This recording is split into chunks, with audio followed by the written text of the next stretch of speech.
Pourquoi ce colloque? Parce que nous avons tous constaté à travers la littérature que les écosystèmes de mangroves sont menacés par le changement climatique, mais également par, n'est-ce pas, des activités d'exploitation des ressources et des activités de coupe du bois de mangrove. Donc, ce qui fait que, se fondant sur l'importance socio-économique et écologique des écosystèmes de mangrove, nous nous sommes dit qu'il faut organiser un colloque sur la gestion durable des écosystèmes de mangrove. Et pourquoi gestion durable? Parce que nous comptons, comme nos ancêtres nous ont légué, n'est-ce pas, cette richesse, nous devons aussi la léguer aux générations futures.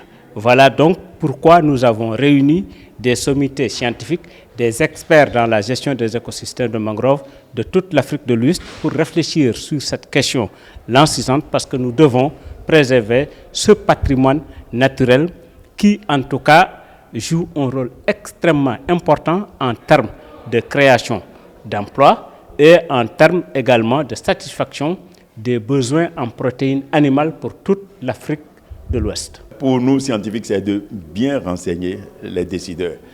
Nous, notre travail, c'est de conduire les travaux de recherche, d'expliciter de la manière la plus compréhensible possible à mettre dans les mains des décideurs.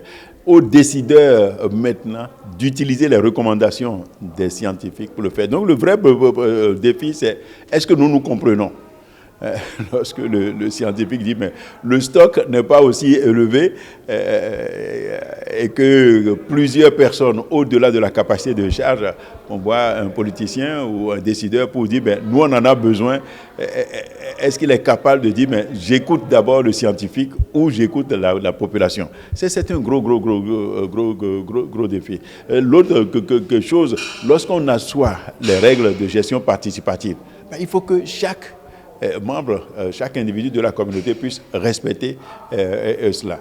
Sinon, les règles sont là, mais les usages vont dans tous les jours. C'est aussi des gros problèmes de gestion de la durabilité qui se posent à nous. Et puis, c'est un écosystème qui joue beaucoup de rôles. Moi, si la mangrove n'est pas là, l'érosion côtière, ça va prendre énormément de coups et on va perdre beaucoup de nos terres au lieu de maintenir la ligne de front qui est là. Donc, ça fait que autant certains disent nous vivons de ces ressources, autant il faut leur montrer que si jamais on entame cette ressource pour ne plus la rendre durable, eh bien, c'est nous tous qui allons perdre.